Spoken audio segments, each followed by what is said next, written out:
Tu as l'IA gratuite type chatbot. Donc ça va être, tu vois, l'assistant virtuel, ça va être le Anthropic, ça va être le chat de Mistral, ça va être le ChatGPT, tu vois, un peu le copilot.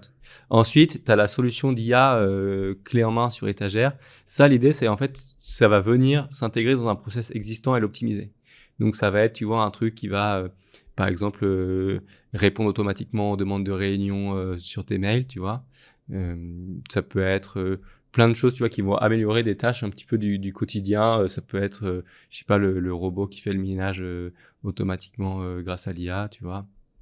Et ensuite, tu vas avoir la transformation IA, c'est-à-dire que tu vas repenser, donc ça c'est le troisième type d'IA, c'est vraiment l'idée de repenser tout le process à l'heure de l'IA.